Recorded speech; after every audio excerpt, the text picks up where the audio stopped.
It's crunch time in our final big push to Ironman 70.3 World Championship.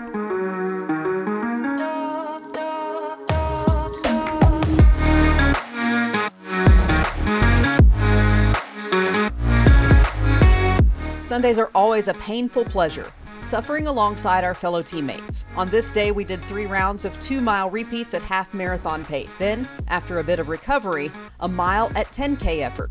For me, it didn't go all too well. For me, it's just about survival today. Definitely not setting any records, but that 10K effort was better than my 2-milers. Small victories.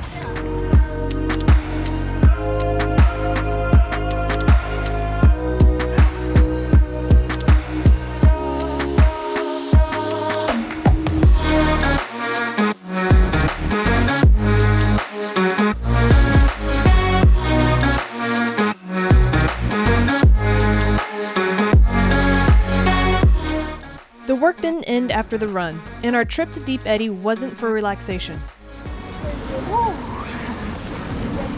Sure isn't that 90-degree pool we've been swimming in. We hit the lap lane for a recovery swim and more focus on my form to get that swim feel back. After a couple weeks of really low lows, I feel like I'm making a comeback and will be ready for the 1.2 miles on race day. 2.5 minutes, everything you got. Just dig deep and go. If you blow up, you blow up. Into a new week, the real work starts early on Tuesday morning. On this day, it was a progressive time trial on Zwift with the NBDM squad. It's an opportunity to build power throughout the 45-minute effort and really get a feel for pacing, and then hanging on with all the power you have left in the final minutes. In short, it's a sweat fest. The time trial today, the first 15 minutes, I really did focus on just kind of getting the legs ready, waking up, and being able to hold a power that I was comfortable with, knowing that I still had 2 more levels to get up to. And then the second 15 minutes, I was looking at trying to gain 15 to 20 watts off of what I did in the first round, and I think I hit that target pretty well, felt good, and felt like I definitely had more to give. And then in the last 15 minutes, it was kind of the same, if I can go 15, 20 watts higher, and then really redline it at the end, take those last 6 minutes and just head down and dig with everything I got and to push forward and to really kind of almost rip the legs off and see what I had left. And I was pretty pleased with it. It wasn't the power numbers that, typically I'd be putting out, but I was happy with what I did. A little nervous going into it. I get nervous going into these things. I guess that's a good sign though. Tension on the bike felt a little heavy. Gears felt heavy. Felt like I was spinning at a lower cadence than I really wanted to be. That kind of played with my mind a little bit. The first 15 minutes felt pretty decent. I was putting out some watts where I thought was pretty manageable. Second 15 minutes, I was able to up it just a little bit. Started playing head games, wondering if, am I gonna have anything for the third round? And third round came, and I sure enough, I was able to increase the watts, put out some more power. In that last 2 minutes, I just really went for it, see what I could put out.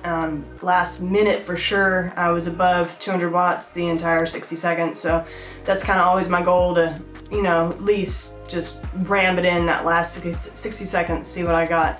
It's really like this week and then one more week before we start the taper and really have the reality of St. George staring right at us. So got to figure it out. It's just part of it. Being an athlete isn't about improving all the time. It isn't about being successful in every single workout. There's struggles and there's things behind the scenes that you just don't see, you just don't know. And even I don't know exactly what's causing it, but just still showing up, still doing the work.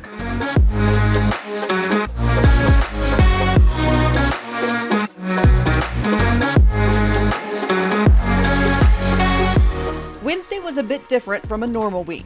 Instead of a long, easy run in the morning, we hit the pool at the crack of dawn. 3,000 yards was on the docket, which is our longest swim since before the pandemic. It's been quite a while, but there's something fulfilling about being able to knock out a longer effort. And for me, sunrise swims are always special. It takes me back to my years of youth swimming and the very dark and very early swim practices with Coach Everett looking on from the deck.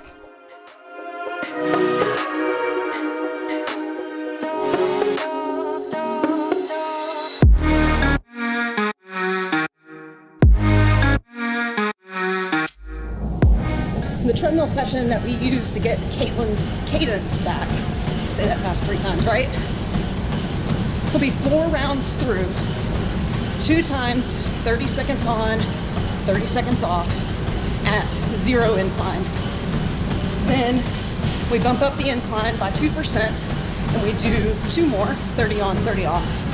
Then we bump it up 2 more percent to 4% incline and then do 30 on, 30 off. 2 times through. Then we go back to the top, but we increase our speed, and then we just kind of work our way back down.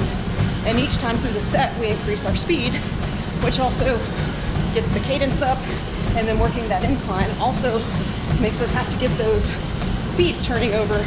And it's been one of the most sure fixes anytime either one of us struggle with our cadence. So it'll be good to see Caitlin get hers back up. She has been struggling with that.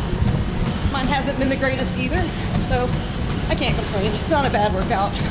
I complain about it, but I kind of like it.